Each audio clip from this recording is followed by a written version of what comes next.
శ్రేష్టమైన నామంలో మీ అందరికి వందనాలు తెలియజేస్తున్నాను. ఈ రాత్రికాల సమయంలో ఒకసారి దేవుడు మనకి ఇచ్చిన ఒక గొప్ప భాగ్యం ఈ యొక్క యేసుక్రీస్తు వాక్యాన్ని ధ్యానించడం.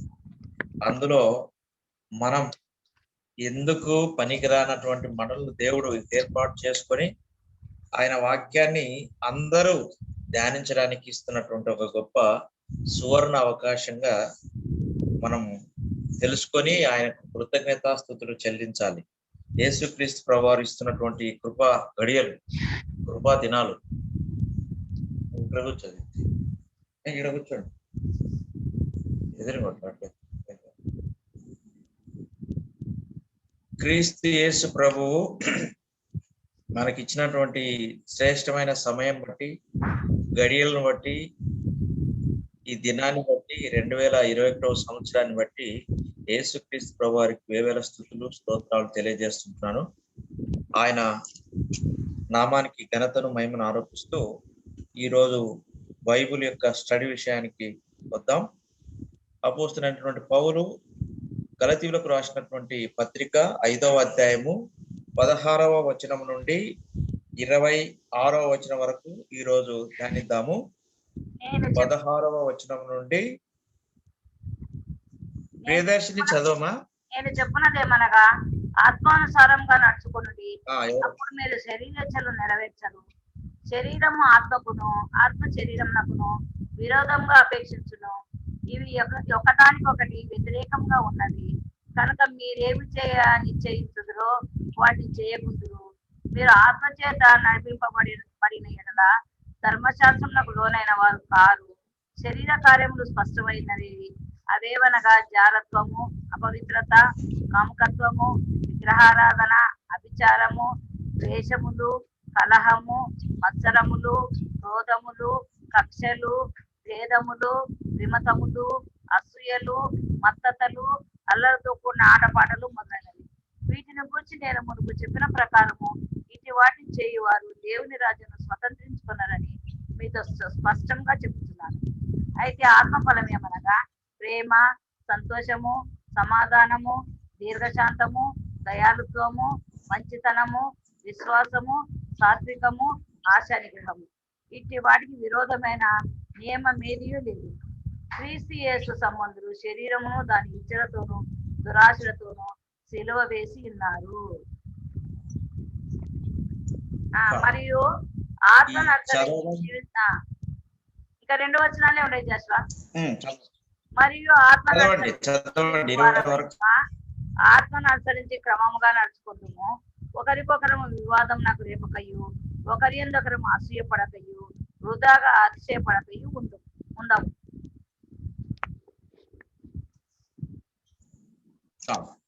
ఈ చదవబడినటువంటి లేఖన భాగాలలో దేవుడు పౌలు ద్వారా పదే పదే ఒక విషయాన్ని ప్రస్తావిస్తూ రాయించాడు. ఆ విషయం ఏంటంటే ఆత్మానుసారంగా, ఆత్మకు సంబంధించినటువంటి విషయాన్ని పౌలు భక్తుడు ఈ అధ్యాయంలో చాలా విషయాలు మాట్లాడుతూ వచ్చాడు. కాబట్టి ఈ యొక్క పారాగ్రాఫ్ కు ఒక అంశంగా పెట్టుకున్నాం. ఇది ఏంటంటే లైఫ్ బై ద స్పిరిట్. ఆత్మానుసారంగా దేవుడు మనల్ని నడిపించడానికి, దేవుడు తన ఆత్మతో మనల్ని ఏ విధంగా గైడ్ చేస్తున్నాడు, ఏ విధంగా మనం ఉంటున్నాం అనేటటువంటి విషయాలను పౌలు భక్తుడు గలతీ సంఘానికి రాస్తూ వచ్చాడు. కాబట్టి అంశం ఏంటంటే లైఫ్ బై ద స్పిరిట్ అనేటటువంటి అంశం గురించి ఈరోజు ధ్యానిద్దాం.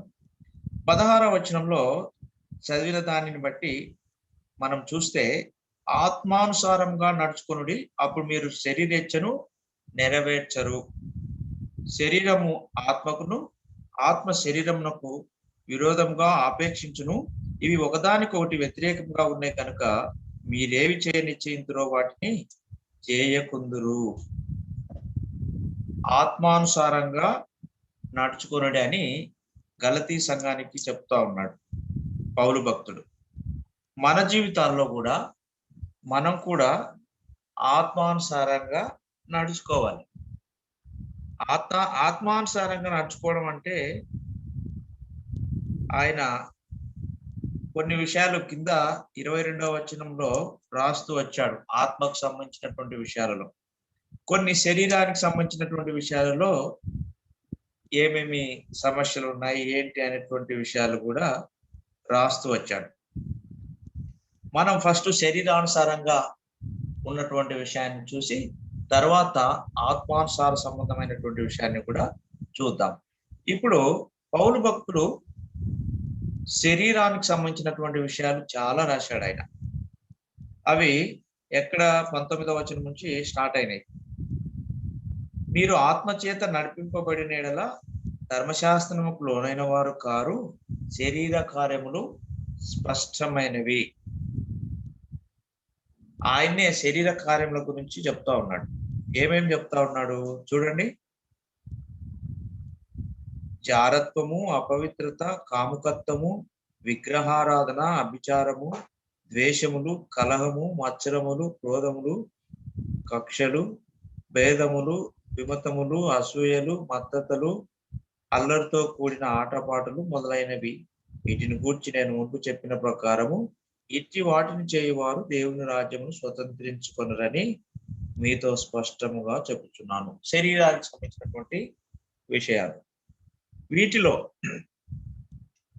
శరీర సంబంధమైనటువంటి విషయాలను జయించాలి అంటే ఆయన ఇలా ఉండొద్దు, ఇలాంటివి శరీరానికి సంబంధించినటువంటి విషయాలు అని చెప్తూ ఉన్నాడు. శరీరానుసారంగా మనం జీవించకూడదు అంటే మనం ఏం చేసుకోవాలి? మనం ఏ విధంగా జీవించాలి ఈ లోకంలో? మనం శరీరంలో ఉన్నాము. శరీరానికి సంబంధించినటువంటి క్రియలు కూడా ఇక్కడ రాయబడ్డాయి. శరీరంలో ఉండి కూడా మనము శరీర క్రియలకు లోబడేటటువంటి వ్యక్తులుగానే ఉంటున్నాం. అందుకోసమే దైవదేవుడు అన్ని విషయాలు ప్రస్తావిస్తూ ఉన్నాడు. శరీరంలో ఉండి మనం ఏ విధంగా జీవించాలి, శరీర కార్యములను ఏ విధంగా జయించాలి?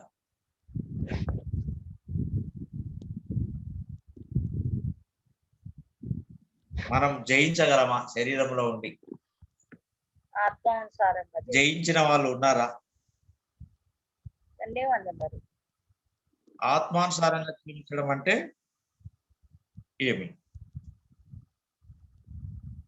శరీరానుసారంగా జీవించడం అంటే మన శరీరంలో ఉండే ఆత్మ చెప్పినట్లు నడుచుకోవడము ఆత్మానుసారం, సాతాను చెప్పినట్లు నడుచుకోవడము శరీరానుసారం.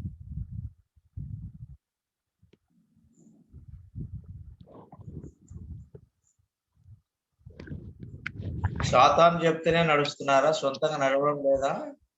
అదే సొంత నిర్ణయాలు అదే సాతానుడే వచ్చి సొంత నిర్ణయాలు కూడా సాతాను నిర్ణయాలే. మన సొంత నిర్ణయాలు సాతాను నిర్ణయాలు. సాతాను ప్రేరేపిస్తుంటారు సొంత నిర్ణయాలు చేసుకోమని, మంచి మంచి నిర్ణయాలు తీసుకోమని ఆత్మ ప్రేరేపిస్తుంటది. ఆత్మకు శరీరానుసారాలకు యుద్ధం లోపల. ఓకే, లాస్ట్కు సాతానే గెలుస్తుంది.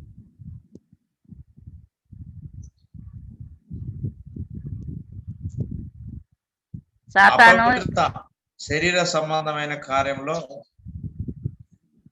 రాశాడు కదా. అపవిత్రత అంటే ఏంటి?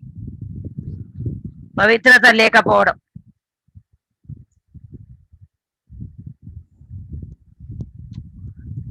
పవిత్రత లేకపోవడం అంటే దేవుణ్ణిలో లేకపోవడం అనుకోవచ్చా? పవిత్రమైనవి ఏవి చేయకపోవడం, దేవునికి ఇష్టం లేనివి చేయడం, నిషిద్ధమైనవి చేయడం, పరిశుద్ధత లేకపోవడం. పరిశుద్ధత లేకపోవడానికి కారణాలు ఏమైనా ఉన్నాయా? సాతాను శోధనలు.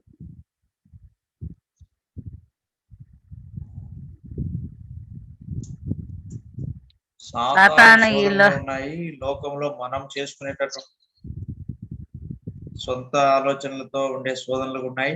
స్వచిత్తము. అంత ఈజీగా సాతానుడు అందరినీ శోధించాడు. ఆయన ఆల్రెడీగా ఎట్లా అంటే సాతాను యొక్క పని, కొంతమంది ఆల్రెడీ వీక్ మైండ్ సెట్ కలిగిన వాళ్ళు ఉంటారు.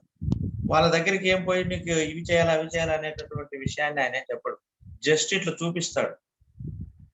వాళ్ళ యొక్క బలహీనత ఏదైతే ఉందో దానిని అలా చూపించగానే వాళ్ళు ఈజీగా పడిపోతారు. కానీ కొంతమంది ఉంటారు, వాళ్ళు అంత ఈజీగా పడిపోరు. సాతాను శోధించినప్పటికీ పడిపోరు.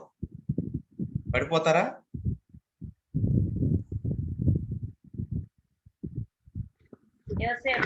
యోసేపు ఉదాహరణ యోసేపు. ఉదాహరణకు యోసేపు, ఆయనను శరీరానుసారంగా శోధించడం జరిగింది. కానీ ఆయన ఎవరిని జ్ఞాపకం చేసుకున్నాడు? ఆ శోధన జయించడానికి శోధన వచ్చింది యెహోవా ప్రభును, దేవుణ్ణి. శరీర కార్యములను జయించాలి అంటే మనం తప్పకుండా దేవుని యొక్క ఆత్మను, దేవుని యొక్క శక్తిని మనం కోరుకోవాలా. అప్పుడు దేవుడు దాని నుంచి ఎస్కేప్ అయ్యేటటువంటి మార్గాన్ని మన జీవితంలోనికి ప్రసాదిస్తాడు, అనుగ్రహిస్తాడు. ఎలా వెళ్తే మనం సేఫ్ సైడో ఆ విధంగా మనల్ని పంపిస్తాడు. కాబట్టి అపవిత్రత ఆయనకు అంటుకోకుండా యోసేపు శరీర కార్యములను జయించినట్టుగా ఒక ఉదాహరణ చెప్పినారంతా. ఇంకా ఉన్నారు, చెప్పగలరా? దానియేలు, మెషక్, షద్రక్, మెషక్, అబేద్నెగో, దానియేలులు, తర్వాత ఎస్తేరు,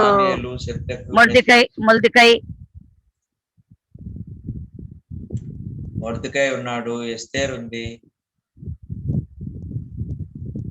పౌలు, కృత నిబంధనలో పౌలు భక్తుడు, ఇంకా ఉన్నారు. బాప్తిస్మం ఇచ్చు యోహాను, కృత నిబంధనలో బాప్తిస్మం ఇచ్చు యోహాను. స్త్రీలో ఎవరైనా ఉన్నారా? ఎలిజబెత్, అన్నా,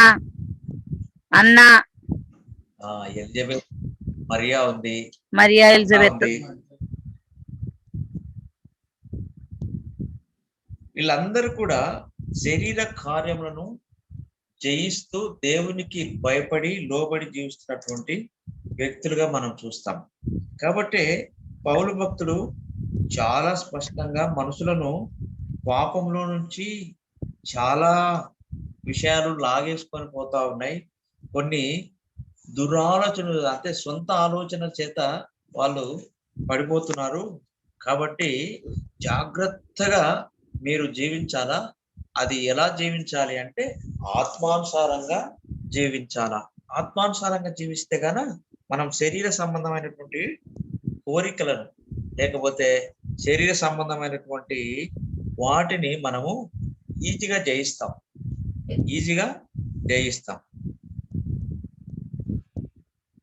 విగ్రహారాధన అంటే మనసులో ఏది ఉన్నా కూడా అది విగ్రహమే. దేవుడు కాక మనసులో మరి ఏది ఉన్నా అది విగ్రహమే.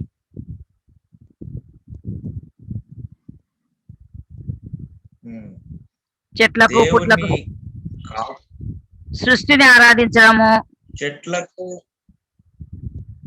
సృష్టిలో ఉన్న జంతువులకు, పక్షులను ఆరాధించడం,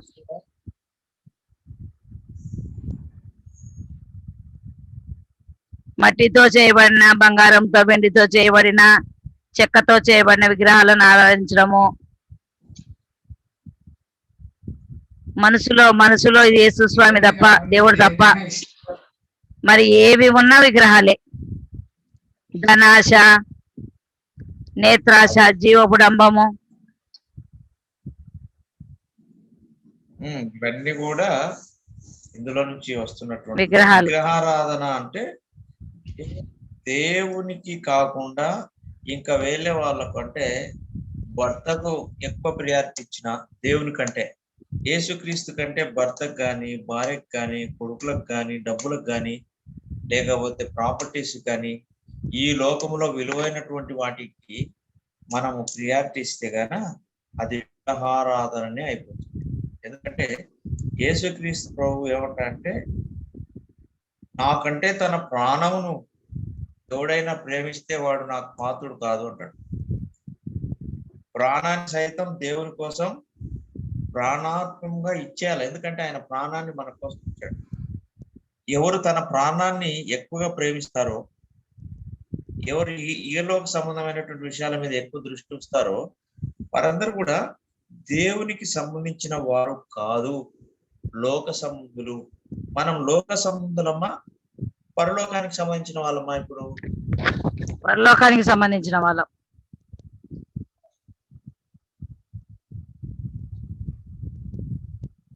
లోకంలోనే ఉన్నాము, కానీ యేసుక్రీస్తు మనల్ని విమోచించాడు ఆయన యొక్క పరిశుద్ధమైనటువంటి రక్తం చేత. కాబట్టి మనం అందరం కూడా ఇప్పుడు పరలోక సంబంధమైనటువంటి వాళ్ళమే, అందులో సందేహం ఏమీ లేదు, ఎవరికి లేదు.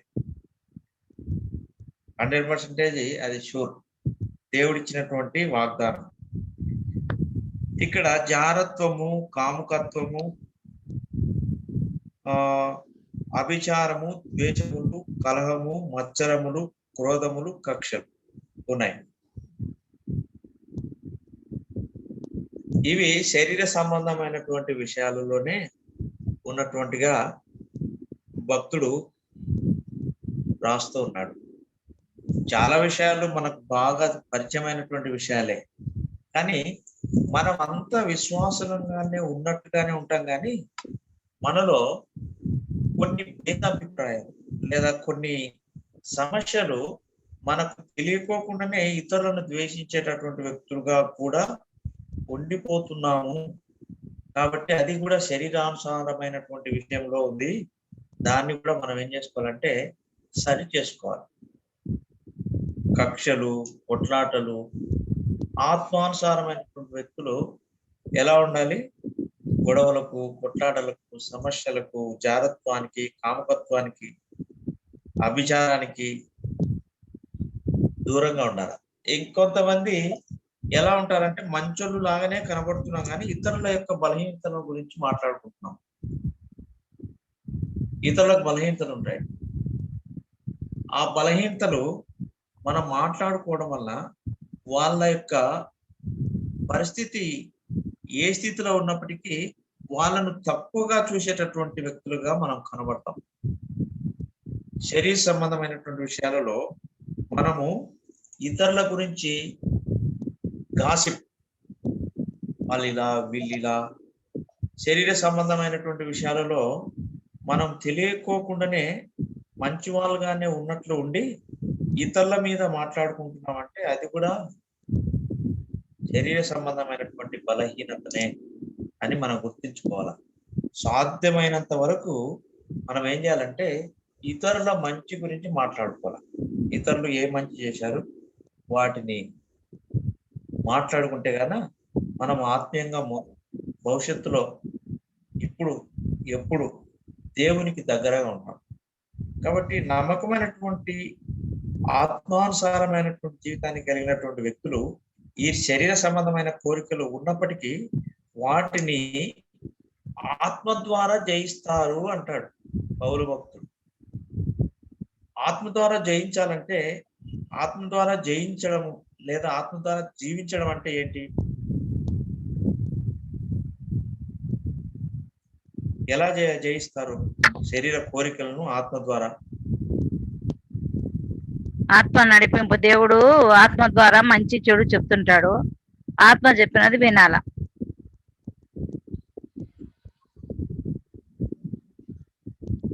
జయించాలని దేవుణ్ణి ప్రార్థన చేయాలి. వాక్యము, దేవుని ఆత్మ,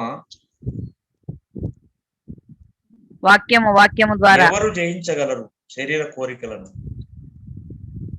దేవునికి తాము అప్పగించగలరు. ఉన్నారు.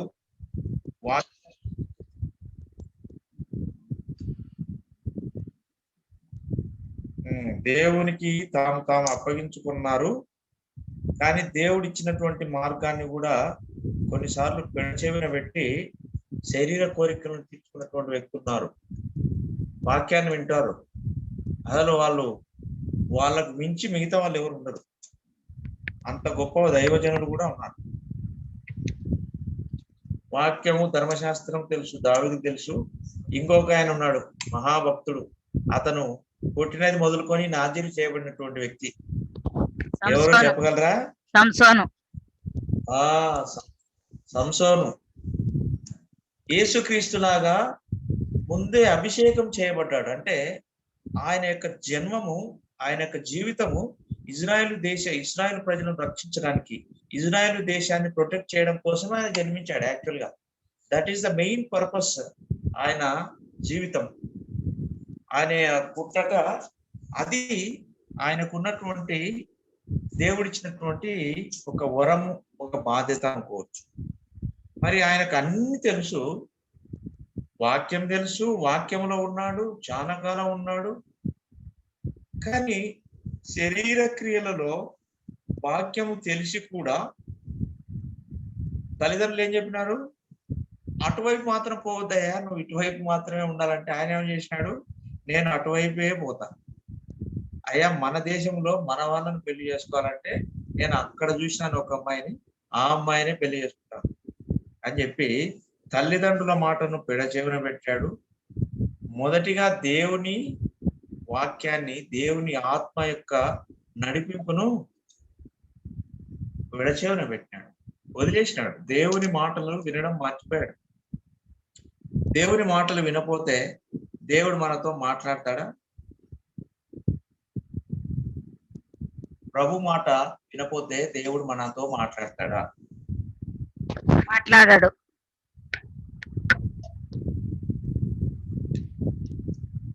ఉదాహరణ ఎవరైనా చెప్పగలరా? చిన్న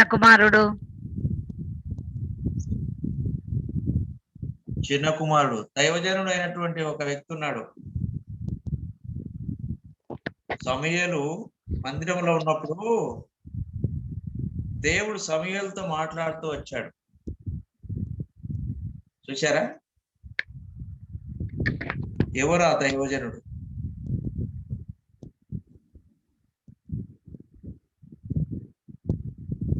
సమూయేలు మందిరంలో ఉంటే దేవుని మాటలు పెడచెవిన పెడితే దైవజనుడితో దేవుడు మాట్లాడడంలే. కోరహు గుర్తుందా? కోరహు దేవుడు సమూయేలుతో మాట్లాడుతూ ఉంటే కోరహు కుమారులు చేస్తున్నటువంటి తప్పులను ఏం చేసినాడు? చూసి చూడనట్టుగా ఉన్నాడు. దేవునికి కోపం వచ్చింది. సంసోను జీవితంలో కూడా అంతే. తల్లిదండ్రులు చెప్తా ఉన్నారు, పెద్దలు చెప్తున్నారు, వినడంలే. శరీర కోరికలను వద్దు, దేవుని మార్గం ఇది కాదు. వీడు పుట్టినది మొదలుకొని దేవునికి నాజీరు చేయబడిన వాడు, దేవునికి ప్రతిష్ఠించినటువంటి వ్యక్తిగా ఉన్నాడు. కానీ దేవుని మాటను వదిలేసినాడు. ఎప్పుడు ఆయన నెత్తి మీద కత్తెర పెట్టకూడదని దేవుడు పుట్టినప్పుడే చెప్పినాడు వాళ్ళ తల్లిదండ్రులకు. కానీ ఏం చేసినాడు? దేవుని యొక్క మాటను పెడచెవిన పెట్టి ఆయన జుట్టును కత్తిరించుకున్నాడు.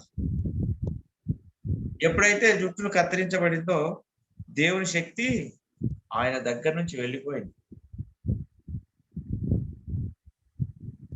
ఆయన శరీర కార్యంలో పూర్తిగా ఆయన శరీర సంబంధమైన కోరికలు తీర్చుకోవడానికి నిమగ్నం అయిపోయాడు.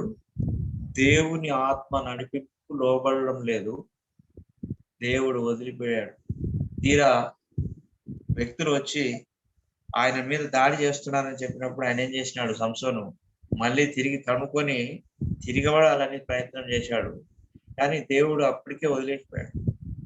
కాబట్టి ఆత్మానుసారంగా నడుస్తున్నటువంటి వ్యక్తులలో మనము దేవుని వాక్యాన్ని వింటాము, కానీ దేవుడు చెప్పినటువంటి మాటను హృదయాలలో పట్టించుకోవాలి. అప్పుడే దేవుని మాటను మనం నెరవేర్చిన వాళ్ళంగా ఉంటాం. లేకపోతే శరీర సంబంధమైనటువంటి విషయాల్లో మనం తప్పు చేసేటటువంటి వ్యక్తులుగానే ఉండిపోతాం. అందుకోసమే ప్రభు శరీర సంబంధమైనటువంటి క్రియలు చాలా స్పష్టంగా ఉన్నాయి. వాటి జోలికి వెళ్ళొద్దు. మీరు ఆత్మానుసారంగా నడిస్తే శరీర క్రియలను మీరు జయిస్తారు. అంటే దేవుని మాటను వినాలి. వినడమే కాకుండా అది హృదయానికి ఎక్కించుకొని దేవుడు చూపించే మార్గంలోనే వెళ్ళాలి. మనం చూపించేటటువంటి మార్గంలో వెళ్తే గన పాపములో పడిపోవడమే. మనం అనుకున్నటువంటి మార్గంలో వెళ్తే తప్పకుండా దేవుని మాటను పెడచెవిన పెట్టిన వారంగా తయారైపోతాం. కాబట్టి పౌలు భక్తుడు ఈ శరీర సంబంధమైనటువంటి క్రియలలో మనము ఏ విధంగా జయించాలా? ఏ విధంగా నడుచుకోవాలా? విశ్వాసిగా మనం ఏ విధంగా ఉండాలి అనేటటువంటి విషయాలను ఆయన ప్రస్తావిస్తూ వస్తా ఉన్నాడు. 21వ వచనంలో 22వ వచనంలో 21, 22 నేను చదువుతాను. భేదములు, విమతములు, అసూయలు, మత్తతులు, అల్లరితో కూడిన ఆటపాటలు మొదలైన వీటిని గూర్చి నేను మునుపు చెప్పిన ప్రకారం ఇట్టి వాటిని చేయవారు దేవుని రాజ్యమును స్వతంత్రించుకొనరని మీతో స్పష్టంగా చెప్తున్నాను. అల్లరితో కూడిన ఆటపాటలు అంటే ఏంటివి? ఈ దినాల్లో సినిమాలు అందరూ చూస్తున్నారు కదా. ఓల్డెన్ డేస్ లో డ్రామాలు ఉండేవి. ఈ దినాల్లో సినిమాలు ఉన్నాయి. ఇంకా వేరే రకాలైనటువంటి విషయాల్లో కూడా ఉన్నాయి. పాశ్చాత్య దేశాల్లో పబ్బులు కూడా ఉన్నాయి. మరి దేవునికి ఇష్టమైనటువంటి మార్గం ఏది? కొంతమంది సినిమాలు చూస్తే తప్పు, కొంతమంది చూడకూడదు, ఇది బైబిల్ వాక్యంలో లేదు, చూస్తే ఏమి చూడకపోతే ఏమి అనేటటువంటి వాగ్వాదం ఉంది. మరి అల్లరితో కూడిన ఆటపాటలు అంటే ఏంటి?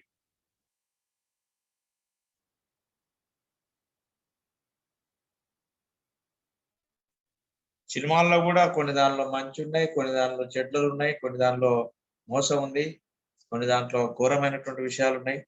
ఇలాంటివన్నీ చూపిస్తున్నారు కదా. మరి సినిమాలు చూడొచ్చా క్రైస్తవులు అని ఒక సందేహం ఉంది. చూడొచ్చా, చూడకూడదా?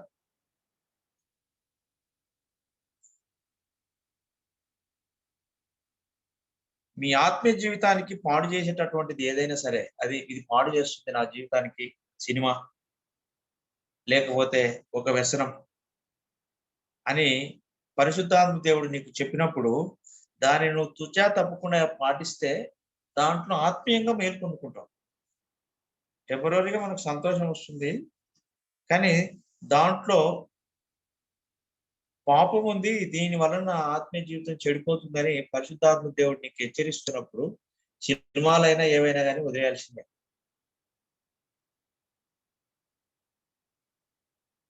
నిన్ను క్రీస్తుకు అప్పగించుకున్నప్పుడు ఖచ్చితంగా దేవుని మాటకు లోబడి జీవిస్తున్నప్పుడు ప్రతి దాంట్లో మనము మాదిరికరమైనటువంటి జీవితాన్నే కలిగి ఉండాలి. కాబట్టి వీటిలో మనం ఎంతవరకు ఫుల్ఫిల్ అవుతా ఉన్నాం దేవుని వాక్యంలో నుంచి మనల్ని మనం చూసుకుంటే మనం దీంట్లో ఎలా ఉన్నాం? అల్లరితో కూడిన ఆటపాటలు అయితేనేమి, విమతములు, అసూయలు, మద్దతులు, భేదాలు, ఒకరి మనసులో ఒకరికి నచ్చదు, ఒకరికి కష్టము. ఒకరు పాడితే నచ్చుతుంది, ఒకరు పాడితే నచ్చదు. ఒకే వర్గం వాళ్ళు చర్చిలో ఉండాలా, కమిటీల్లో ఎప్పుడు వాళ్ళే పాడాలా, ఎప్పుడు వాళ్ళే వాయించాలా.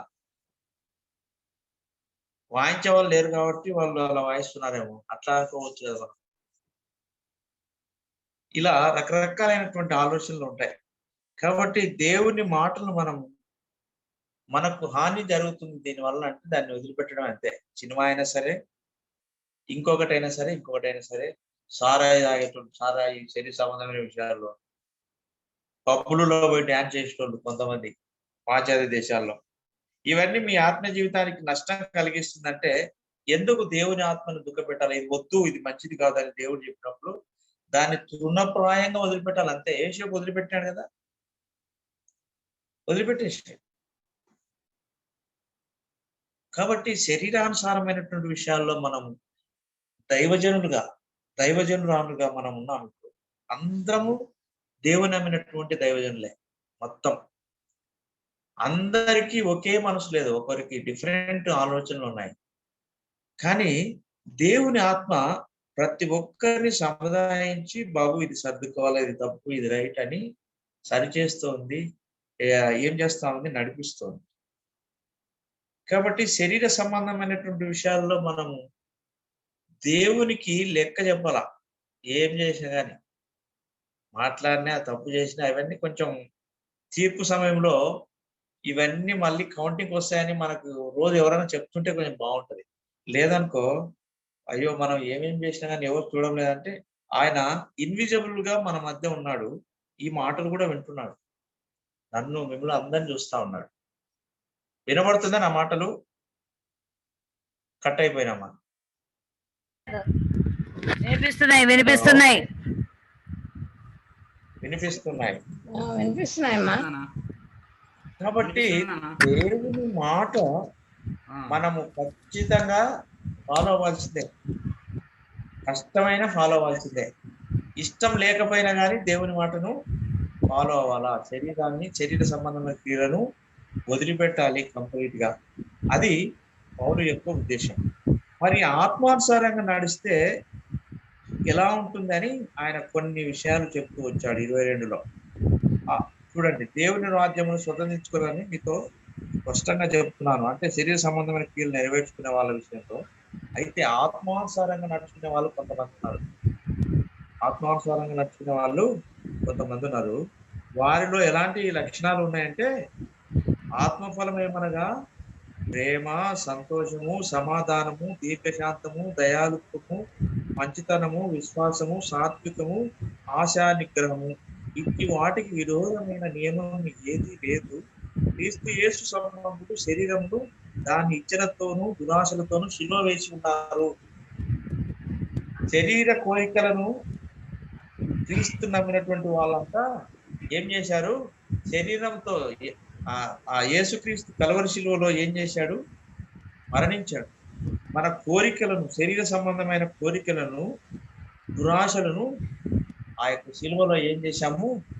కొట్టేయాలా. వాళ్ళు ఆడ వేసి పడేసినారు కాబట్టి దాన్ని అంటే చంపేసినారు, వాళ్ళలో లేవు అని చెప్తున్నాడు అన్నమాట.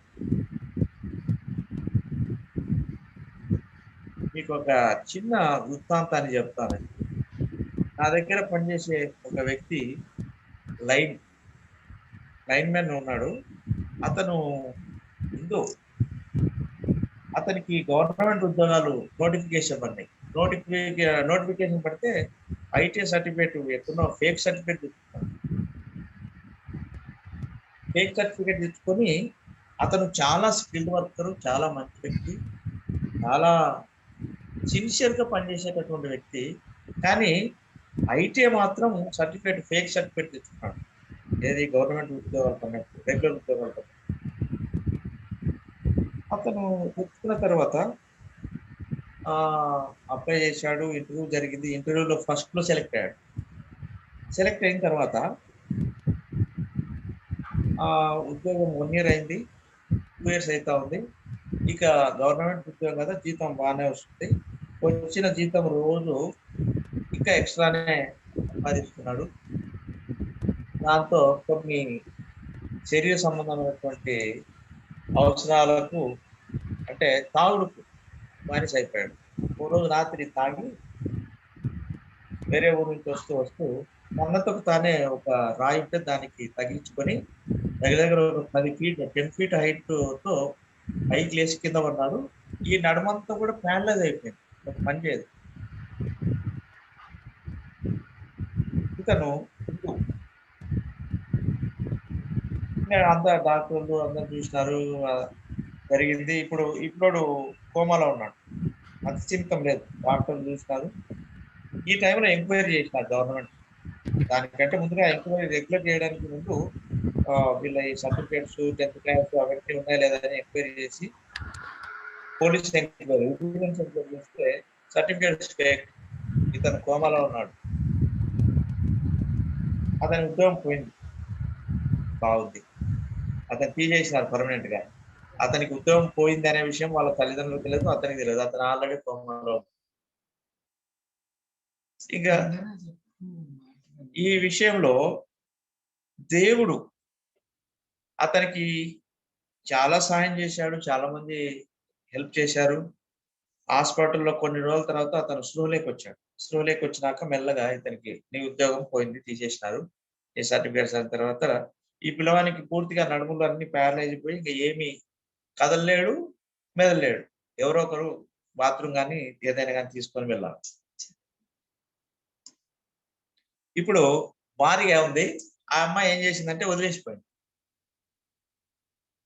ఈ పిల్లోడు చాలా బాధపడుతున్నాడు. ఆ అమ్మాయికి ఎవరో దైవజనుడు, యేసుక్రీస్తు నమ్మినటువంటి వ్యక్తులు దేవుని వాక్యాన్ని బోధించినారు. దేవుని నమ్ముకున్నది. తిరిగి ఆ అమ్మాయి ఏం చేసిందంటే భర్తను వదిలిపెట్టినటువంటి అమ్మాయి తిరిగి వచ్చి భర్త దగ్గర ఆయన చూపెట్టుకొని ఈరోజు అనంతపురంలో ఉంది. ఇది ఎందుకు చెప్తున్నానంటే ఆత్మానుసారంగా ఆ అమ్మాయి జీవించడానికి ప్రయత్నం చేసినప్పుడు దేవుడు ఆమెలో ఉండేటటువంటి మంచితనాన్ని, ప్రేమను ఆమెకు చూపించాడు. దేవుని ప్రేమను చూపించాడు. దాంతో ఆమె ఏం చేసిందంటే వదిలిపెట్టి వెళ్ళినటువంటి భర్త దగ్గరికి వచ్చి మళ్ళీ సంసారం చేస్తా ఉంది. ఇది ఆత్మీయ ఫలంలో ఒక భాగం. ప్రేమ కలిగి భర్త దగ్గర జీవిస్తా ఉంది. కాబట్టి విశ్వాసులందరూ కూడా, మనమందరం కూడా ఈ లక్షణాలను కొద్దిగానో ఎక్కువగానో కలిగి ఉంటామా లేదా చెప్పండి. ఆత్మ ఫలములు అన్నీ ఉంటాయా, కొన్నే ఉంటాయా? విశ్వాసం కొన్ని మలత్తా కొంచెమే. మాట్లాడాలి.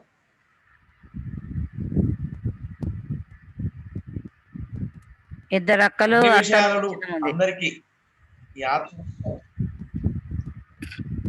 ఇట్టత్త, మంజత్త, పేదరి, చిన్నమ్మ, వేదనాయకం, బబులు ఎవరెవరు ఉన్నారో విమలత్త మాట్లాడండి.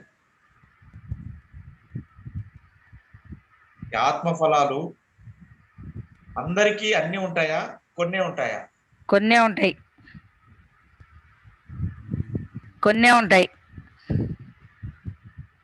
మరి మిగతా వాటిని ఉండవు.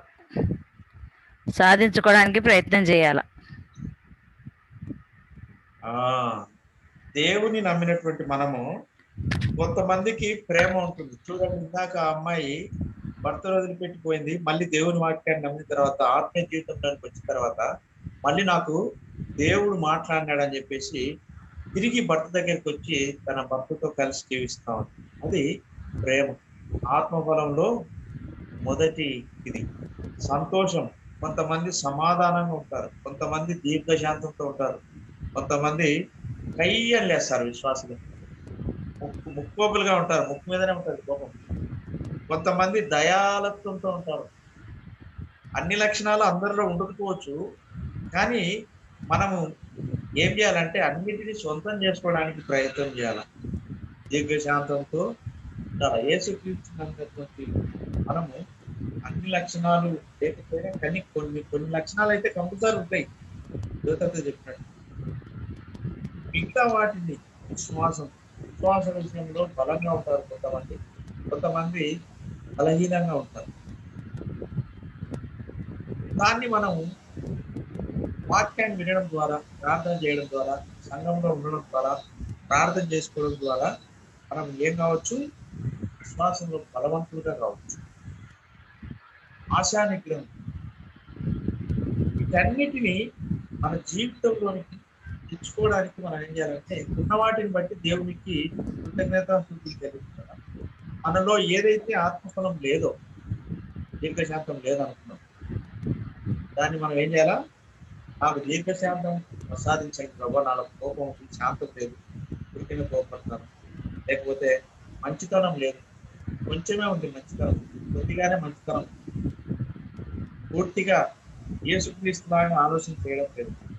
అలాంటివి ఉంటే అలా తక్కువగా ఉన్నటువంటి వాటిని దేవుడి దగ్గర అడిగి పొందుకోవడమే.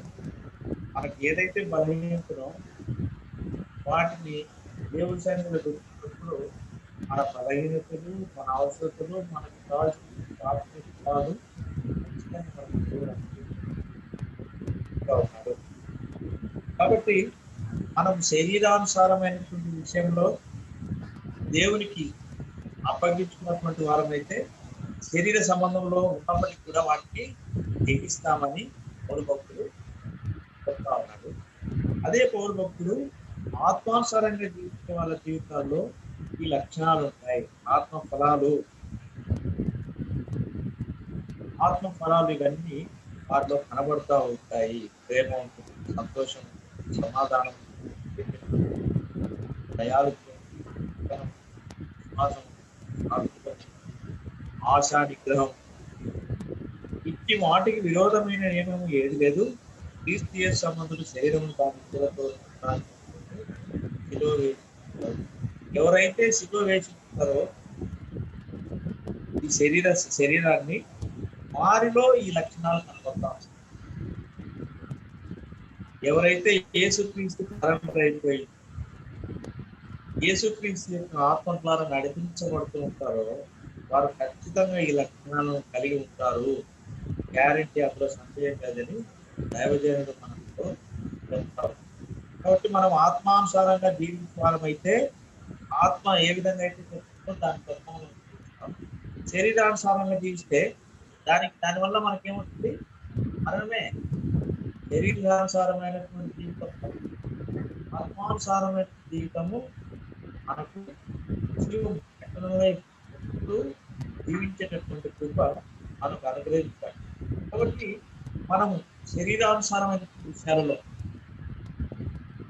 దేవుడికి అప్పగించుకొని వాటిని జయించాలి. ఆత్మీయ ఫలాలు మన జీవితాల్లో ఏమున్నాయో ఏవి లేవో వాటిని మనం ఏం చేసుకోవాలి? పరిశీలించుకొని లేని వాటిని మళ్ళీ దేవుడి దగ్గర ప్రవర్తనానికి అవకాశం, మంచి గుణాన్ని మంచి తలంపులు, మంచి ఆలోచనలు, ఫలాలు మాకు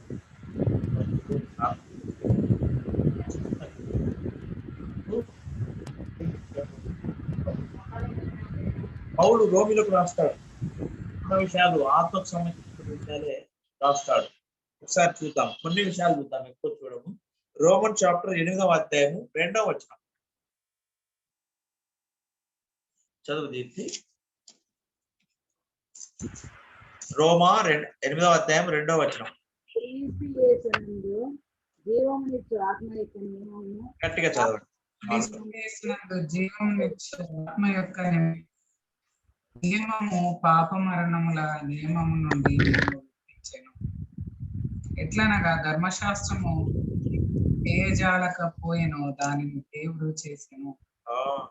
ఇక్కడ చూడండి, క్రీస్తు యేసునందు జీవం ఇచ్చు ఆత్మ యొక్క నియమము పాప మరణముల నియమము నుండి నన్ను విడిపించెను. ఎట్లనగా ధర్మశాస్త్రము దేనిని చేయజాలకపోయినో దానిని దేవుడు చేసెను.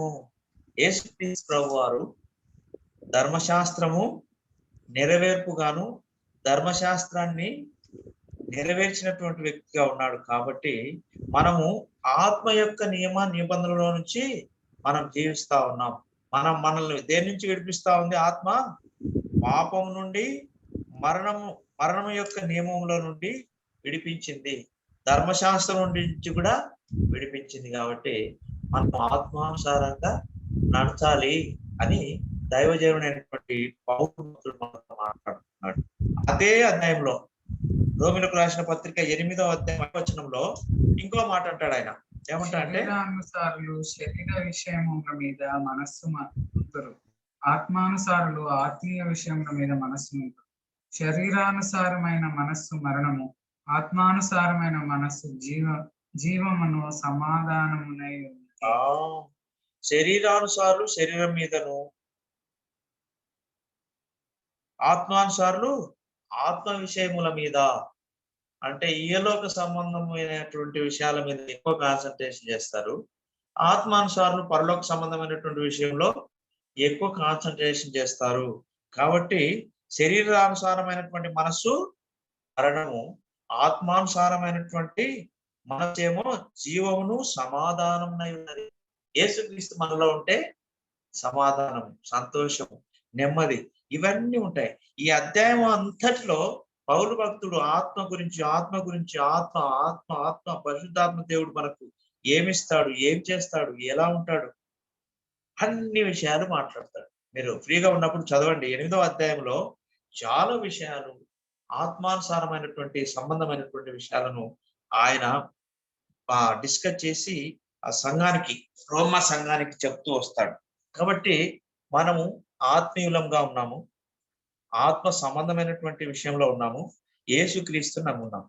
మరి మన జీవితంలో మనం ఆత్మానుసారంగా నడవడానికి ఎక్కువ ప్రియారిటీ ఇస్తున్నామా, లేకపోతే శరీరానుసారంగా జీవించడానికి ఎక్కువ ప్రియారిటీ ఇస్తున్నామా అనేది మనం పరిశీలించుకొని ఒకసారి మనల్ని మనం ఎగ్జామిన్ చేసుకొని కన్క్లూడ్ చేసుకుందాము.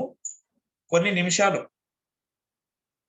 మనం శరీరానుసారంగా జీవిస్తున్నామా, లేకపోతే ఆత్మానుసారంగా జీవించడానికి మనం ప్రయత్నం చేస్తూ సఫలీకృతమైతున్నామా?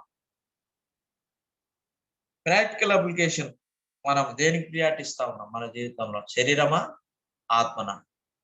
శరీర సంబంధమైన కోరికల, ఆత్మ సంబంధమైనటువంటి ఆలోచనలు, ఆత్మ సంబంధమైనటువంటి కోరికలక? దేనికి ప్రియారిటీ ఇస్తున్నామో మనల్ని మనం ఎగ్జామిన్ చేసుకొని, ఒకవేళ శరీరానికి సంబంధించినటువంటి విషయంలో మనం ప్రియారిటీ ఇస్తే దాన్ని తగ్గించి ఆత్మానుసారమైనటువంటి విషయంలో దేవునికి లోబడి ఆయన దగ్గరికి వచ్చి ఆయన వాక్యాన్ని వింటూ సరి చేసుకుంటూ దేవుని కోసం నడుస్తూ దేవుని పరిచర్యలో మనం కూడా పాలిభాగస్తులుగా ఉంటూ దేవుని ప్రజలకు, అన్యుల కోసం ప్రార్థిస్తూ దేవుని ప్రజలు అక్కర్లో ఉంటే వారి అక్కర్లో మనం కూడా చేయగలిగిన సహాయం చేస్తూ దేవునికి మహిమకరంగా జీవించాలి అన్నటువంటిది పౌలు యొక్క ఉద్దేశం. కాబట్టి మనం మనలంతా ఎవరిని వారు విమర్శించుకొని దేవునికి అప్పగించుకున్నట్లయితే గన దేవుడే ప్రతి విషయంలో మనల్ని సరిచేస్తూ ఆయన గైడ్ చేస్తూ నడిపిస్తాడు. ఈ అవకాశాన్ని ఇచ్చిన మీ అందరికీ యేసుక్రీస్తు ప్రభు వారికి వందనాలు తెలియజేస్తూ ముగిస్తుంటాను. చివరి ప్రార్థనగా ఎవరు? విమల కుమారి. విమలత్తనా?